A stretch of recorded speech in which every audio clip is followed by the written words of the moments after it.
Oke, pada video pembelajaran yang ketujuh ini, saya ingin mendiskusikan soal pertumbuhan pemerintahan daerah di Indonesia setelah reformasi, dan ini adalah yang diatur oleh Undang-Undang Nomor 23 2014 tentang pemerintahan daerah. Undang-undang ini tentu saja menggantikan Undang-Undang 32 2004 yang pada video pembelajaran sebelumnya sudah saya diskusikan. Undang-undang ini, Undang-Undang Nomor 23 2014, ini lahir sebetulnya bersamaan dengan beberapa undang-undang tentang kekuasaan pemerintahan. Misalnya bersama-sama dengan Undang-Undang Nomor 30 2014 tentang administrasi pemerintahan dan beberapa undang-undang lainnya. Oke, kita bedah bagaimana Undang-Undang 23 2014 itu mengatur. Yang pertama, tentu saja ketika di bagian awal undang-undang ini mengatur mengenai kekuasaan pemerintahan. Jadi undang-undang ini tegas sekali menyebut bahwa kekuasaan pemerintahan Indonesia itu berada di tangan presiden sebagai kepala pemerintahan. Lalu kemudian presiden itu dibantu tidak hanya oleh para menteri tetapi juga oleh pemerintahan daerah. Ini paling tidak kita bisa lihat itu ada di bab 3. Nah, sebelumnya tentang pembagian kekuasaan, undang-undang ini juga secara lebih limitatif menyebutkan bahwa Negara Kesatuan Republik Indonesia, tentu saja rujukannya itu pasal 1 ayat 1 tentang negara kesatuan, itu dibagi menjadi pemerintahan provinsi, dan pemerintahan provinsi dibagi ke dalam pemerintahan kabupaten dan pemerintahan kota. Lalu di kabupaten dan kota itu juga dibagi ke dalam kecamatan, dan kecamatan kemudian ada di bagian bawahnya adalah pemerintahan desa. Sesuatu yang akan kita diskusikan terutama pemerintahan desa pada video khusus tentang ini. Nah, Undang-Undang Nomor 23 2014 juga secara praksis ini menyebutkan bahwa penyelenggaraan pemerintahan itu diatur oleh 3 asas paling tidak ya, dan ini sudah kita diskusikan pada video saya yang kedua kalau tidak salah ketika saya mendiskusikan ini di Pondok Bali, sebuah pantai di kawasan utara Subang. Saya pada saat itu menyebutkan bahwa asas penyelenggaraan pemerintahan itu ada 3, yaitu asas desentralisasi atau asas otonomi daerah, kemudian asas dekonsentrasi dan tugas pembantuan. Nah, undang-undang ini juga menyebutkan bahwa penyelenggaraan pemerintahan itu dilakukan dengan 3 asas, yaitu asas otonomi daerah, asas tugas pembantuan, dan tentu saja dekonsentrasi. Nah, tentu saja secara teori juga saya sudah menyebutkan bahwa sebetulnya penyelenggaraan otonomi itu hanya dengan 2 asas saja, yaitu asas otonomi daerah atau desentralisasi dan tugas pembantuan. Sementara dekonsentrasi itu asas penyelenggaraan pemerintahan pusat yang ada di daerah.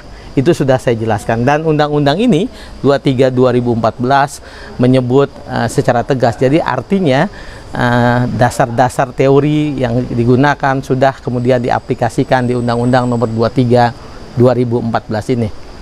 Undang-Undang Nomor 23 2014 juga mengatur secara khusus urusan pemerintahan.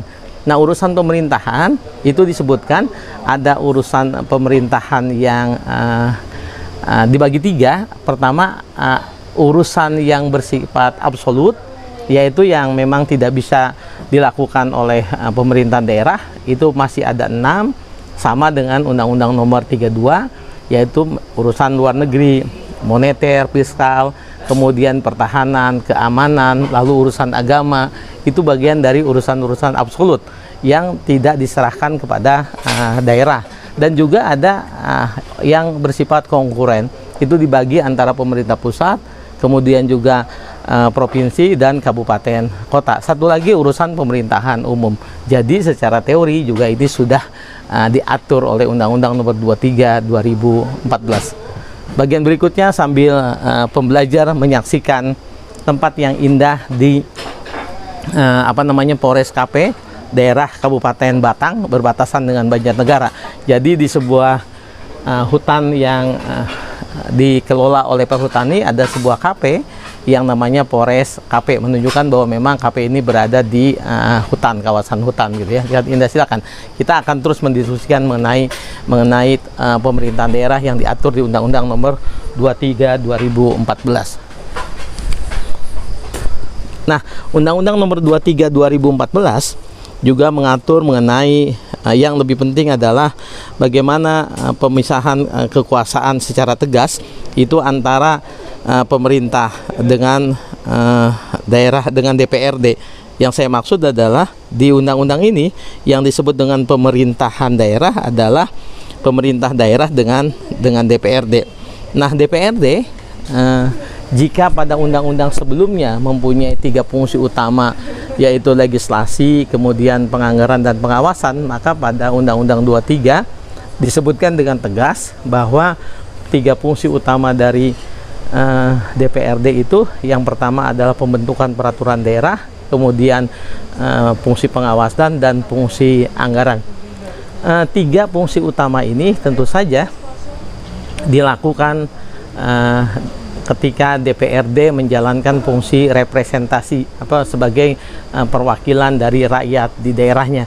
Paling tidak di beberapa pasal diatur tentang itu, pasal 149, pasal 150 sampai kemudian pasal 160-an. DPRD kabupaten kota misalnya melakukan fungsi-fungsi itu. Nah, sahabat pembelajar, sebetulnya tidak ada perbedaan secara tegas ketika di undang-undang lama fungsinya adalah fungsi legislasi, sementara undang-undang sekarang menyebutkan fungsi pembentukan peraturan daerah. Anggota DPRD di daerah justru berpandangan ketika Undang-Undang Nomor 23 2014 ini menyebutkan fungsinya bukan fungsi legislasi, maka seolah-olah kemudian DPRD hanya menjalankan fungsi sebagai perancang, pembahas, pembentukan peraturan daerah saja. Sementara untuk peraturan-peraturan lainnya, produk hukum daerah, DPRD masih tetap juga ia punya kewenangan untuk menyusun peraturan DPRD dan kemudian juga keputusan DPRD, tetapi ketika penyebutan itu tidak disebutkan dalam undang-undang, hanya dalam Permendagri saja, maka fungsi legislasi itu menjadi lebih menyempit lagi sebagai fungsi pembentukan peraturan daerah. Saya pikir banyak hal di Undang-Undang Nomor 23 2014 ini yang pengaturannya berbeda dengan undang-undang sebelumnya, Undang-Undang 32 2004. Tetapi yang dirasakan oleh teman-teman anggota DPRD menyebutkan dirinya bahwa ketika pasal 148 bahwa DPRD itu adalah pejabat daerah, lalu pasal 149 ya representasi rakyat di daerah, pasal 150 ada 3 fungsi itu, mereka masih berpandangan bahwa Undang-Undang Nomor 23 2014 ini tidak jauh lebih baik dibandingkan dengan undang-undang sebelumnya, dan fungsi-fungsi mereka itu cenderung juga dilegitimasi oleh banyaknya peraturan pemerintah, terutama peraturan Menteri Dalam Negeri, yang seolah-olah kemudian DPRD ini diberi oleh undang-undang fungsi, kewenangan, hak, kewajiban, tanggung jawab yang besar, tetapi kemudian dalam prakteknya dikerdilkan oleh banyak regulasi yang dikeluarkan oleh pemerintah pusat, terutama oleh Permendagri. Di banyak kesempatan ketika bimbingan teknis lalu dialog dengan teman-teman DPRD, mereka berpandangan hampir sama bahwa undang-undang ini seolah-olah mengembalikan ke resentralisasi, tidak lagi sebagaimana undang-undang, terutama Undang-Undang 2299 yang dipandang sangat desentralistis. Kita akan lihat bagaimana perkembangannya kemudian tentu saja di video-video berikutnya.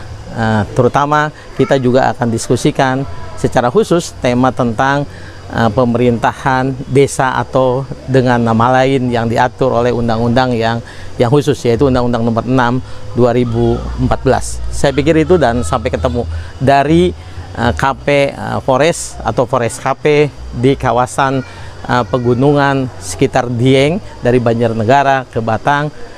Saya menyampaikan ini. Mudah-mudahan kita bisa bertemu di kesempatan yang akan datang. Assalamualaikum warahmatullahi wabarakatuh.